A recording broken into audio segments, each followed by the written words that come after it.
கர்த்தருக்கு ஸ்தோத்திரம். மத்தேயு 10:31 சொல்லுகிறது, நீங்கள் விசேஷித்தவர்களாய் இருக்கிறீர்கள். அன்பான தேவ பிள்ளைகளே, நாம் விசேஷித்தவர்கள். எப்படி விசேஷித்தவர்கள்?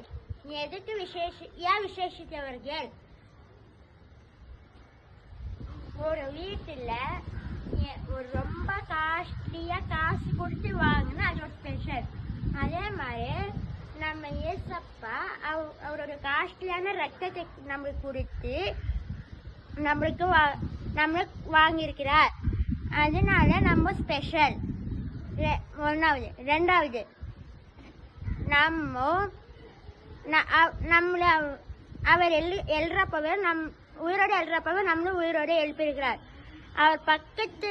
அவருடைய பக்கத்துல நம்ம உக்காந்துருக்கிறோம். எந்த ஒரு தலைவரும் அவர் பக்கத்துல உட்கார வச்சுக்க மாட்டார். ஆனா நம்ம ஏசப்பா நம்மள அவர் பக்கத்துல உட்கார வச்சுக்கிறார். அதனால நம்ம ஸ்பெஷல். மூணாவது, நம்ம ஒரு பெரிய வீட்டுல இருக்கிறோம். அதாவது தேவ வீட்டுல இருக்கிறோம். நம்ம தேவ வீட்டா, அதனால நம்ம ஒரு ஸ்பெஷல். நம்ம பெரிய வீட்டு பிள்ளைங்க, அதனால நம்ம ஸ்பெஷல். அன்பான தேவ பிள்ளைகளே, பயப்படாதீங்க, சந்தோஷமா இருங்க, தைரியமா இருங்க. நம்ம அவரோட ஸ்பெஷல். இந்த வீடியோக்கு லைக் பண்ணிருங்க, ஷேர் பண்ணிருங்க, சப்ஸ்கிரைப் பண்ணிருங்க. உங்களை ஆசீர்வதிப்பாராங்க. ஆமென்.